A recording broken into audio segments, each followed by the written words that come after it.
Assalamualaikum warahmatullahi wabarakatuh. Alhamdulillah, salatu wassalamu ala rasulillah, amma ba'd. Kaum muslimin yang dirahmati Allah subhanahu wa ta'ala, sudah hampir 78 tahun negara kita Indonesia ini merdeka. Merdeka dari penjajah. Dan kemerdekaan bangsa Indonesia ini tidak bisa dilepaskan dari jasa rakyat Indonesia. Dan khususnya kaum muslimin yang mereka memiliki rasa nasionalisme yang cukup tinggi. Begitu juga dengan jasa para ulama, yang tentu tidak bisa kita kesampingkan.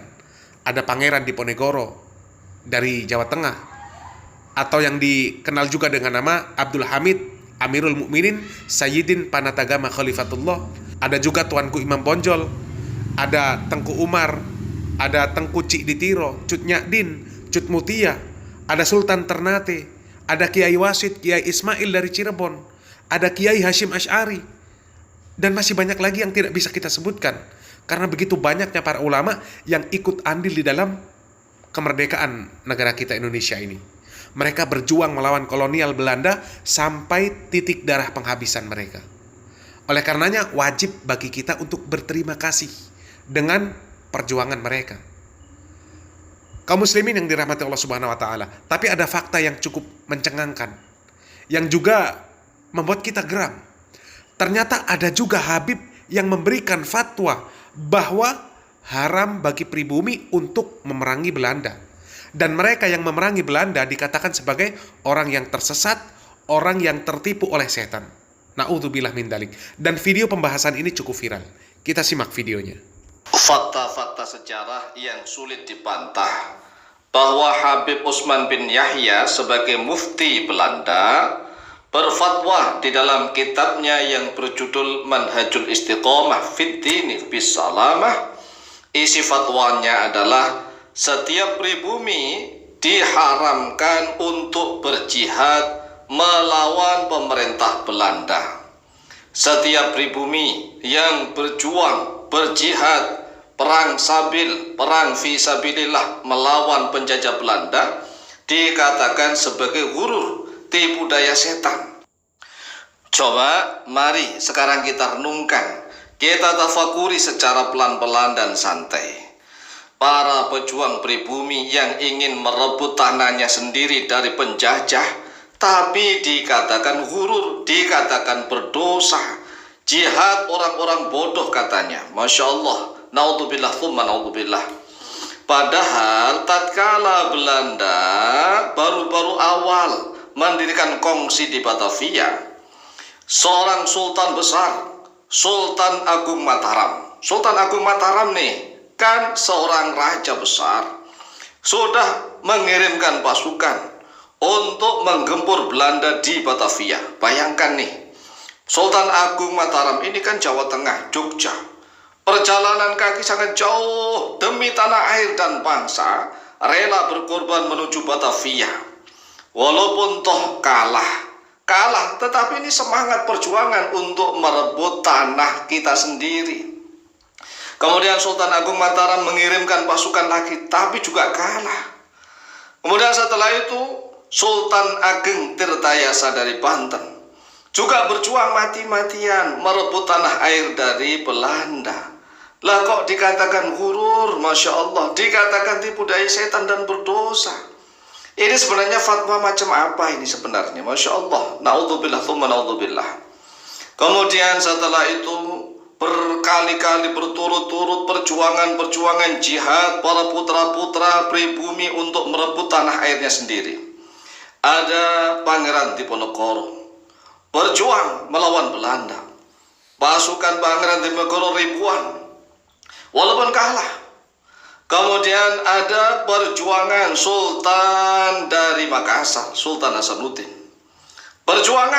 Ada perjuangan Imam Bonjol, Tuanku Imam Bonjol di Sumatera.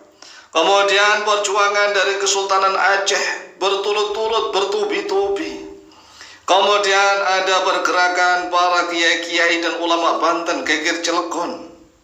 Lah kok semuanya dikatakan ghurur, Masya Allah. Coba kita baca satu lembar di dalam kitab Manhajul Istiqomah Fid Dini Bisalamah halaman 22. Bermula yang dikata batil dan fasid yaitulah lawanan yang sahih, yaitu kurang setengah daripada syaratnya. Syarat adanya, maka dari ini diketahui bahwa perbuatan bikin rusuh negeri bikin rusuh negeri ini, para pribumi yang berjuang berjihad ingin merebut tanah airnya dari penjajah. Sekali lagi, Belanda itu penjajah, harus diusir. Kalau nggak rusuh bagaimana? Para merusirnya Belanda, ya harus rusuh, bikin rusuh negeri, sebagaimana yang telah jadi di Cilegon, ya, yang telah jadi di Cilegon, Banten, dan yang dahulu di Bekasi. Sekalian ialah batil, bukannya jihad. Masya Allah, dikatakan bahwa batil. Masya Allah, Masya Allah. Lah ini kok masih dibela bahwa beliau bukan sebagai antek Belanda. Lawang fatwanya seperti ini. Para jawara Batavia yang ada di Tambun, Bekasi itu berjuang, ya. Lihat bagaimana para jawara di Tambun, Bekasi ingin merebut tanahnya sendiri dari para penjajah. Dikatakan batil, batil, bukan jihad. Masya Allah. Ini pernyataan seperti ini sebenarnya antek Belanda atau tidak? Lalu bagaimana kalau kita menjelaskan ini bukan antek Belanda? Lalu bagaimana sih? Lawang sudah dari pemerintahan yang sah, yaitu Sultan Agung Mataram, sudah menggempur Belanda berkali-kali, ya. Kemudian Sultan Ageng Tirtayasa Banten juga menggempur Belanda. Kemudian Sultan Hasanuddin dari Makassar, ini kesultanan-kesultanan semua ini, negara-negara yang sah, membentur Belanda. Kemudian Kesultanan Aceh menggempur Belanda. Kemudian Perang Padri, ya. Kemudian sampai Gegir Cilegon di Bekasi, walaupun toh sudah kesultanan nggak ada, ya terpaksa nih, terpaksa orang-orang pemuka agama, para kiai dan ulama bersatu untuk mengusir Belanda sesuai dengan kemampuannya. Lah kok dikatakan sebagai perusuh negeri, Masya Allah, dan tidak jihad tetapi berdosa. Masya Allah. Ini sebenarnya fatwa model apa? Fatwa yang ingin strategi ataukah memang benar-benar menjadi anteknya Belanda, menjadi jongosnya Belanda? Kalau seandainya strategi, ya tidak harus berfatwa seperti ini. Masya Allah. Sebagaimana Teuku Umar dari Aceh, itu pura-pura masuk ke dalam tentaranya Belanda, tetapi ingin mempelajari strategi cara memakai senjata, strategi perang. Setelah itu Teuku Umar dari Aceh keluar karena memang strategi memimpin pasukan Aceh menggempur Belanda.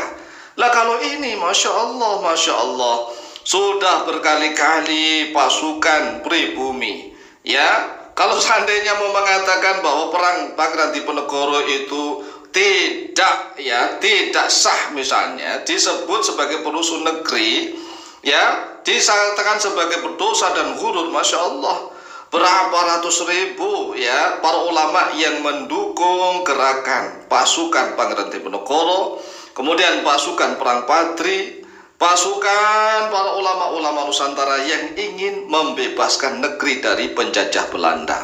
Kaum muslimin yang dirahmati Allah Subhanahu wa taala, kitab yang kita tampilkan tersebut adalah kitab Manhajul Istiqomah Fiddin Bisalamah, yang artinya manhaj atau metode yang lurus, yang benar di dalam beragama Islam.